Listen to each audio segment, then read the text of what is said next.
This is Daily Flash with your hosts, Andrea Jackson and Mitch English.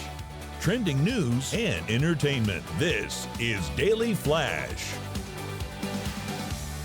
Hi, everyone. I am Mitch English. I'm Andrea Jackson. This is Daily Flash, your source for trending news and entertainment. Check in. Matt Doolittle's hanging out with us. We'll check in with him a little bit later on. You want to live a long life, guys? Sure. Well, there are doctors. They're married together. They've been studying. They're German doctors for the past almost decade, over a decade, to find out things that are helping maybe help you live longer.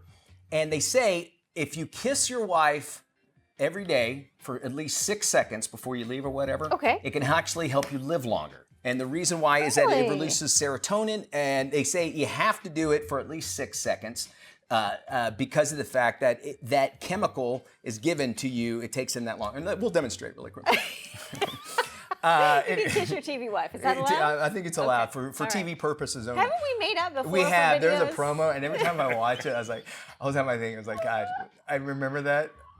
I'm embarrassed to think about it. Anyway, I'm sure on the internet. When you could get away with that stuff. It was like a promo we were doing. For a silly spoof on soap operas or something. I enjoyed it. It was fun. I'm not sure if Jackson did. It was very weird, though. All right, anyway, moving on. Especially when it was with me. And it wasn't 6 seconds at all.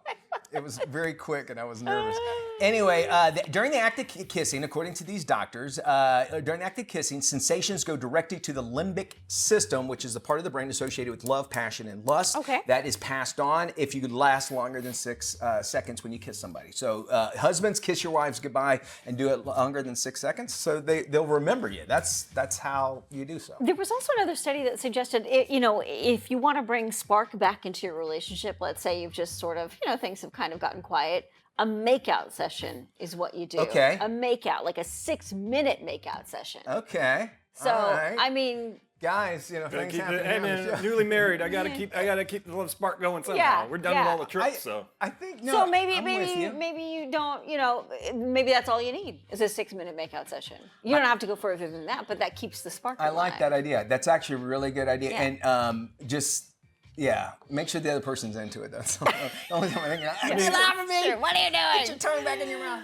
Claudia Sheinbaum won a landslide victory to become Mexico's first female president. Sheinbaum, a climate scientist and former mayor of Mexico City, won the presidency with 60% of the vote. 60%. That's awesome. That is said to be the highest vote tally percentage in Mexico's democratic history. Victory for Sheinbaum is a major step for Mexico, a country known for its macho culture and home to the world's second biggest Roman Catholic population, which promotes more traditional values and roles for women. Sheinbaum is the first woman to win a general election in the United States, Mexico, or Canada, basically North America. So congratulations to her.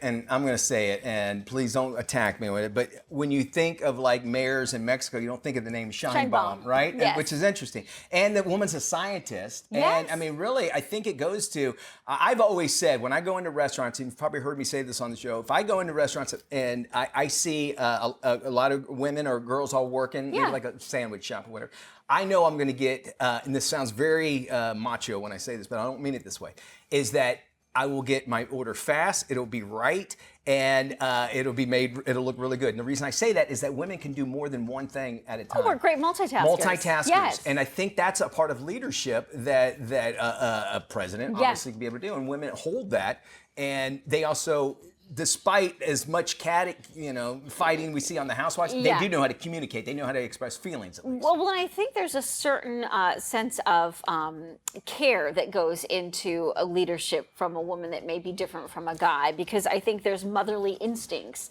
that want to accommodate, all the kids in the bunch as opposed to just one or two. I like that, and as you said that, I thought, probably less ego too, because I think it's an ego thing for a man to take a leadership position. Sometimes there's part of that, and that's what helps build the confidence. Where a woman's like, I want to prove something. That's where that confidence comes from. I want everybody to be happy, and that motherly instinct that's instilled. I'm ready for a change in the U.S. because we haven't been doing so good the last 30, 40 years.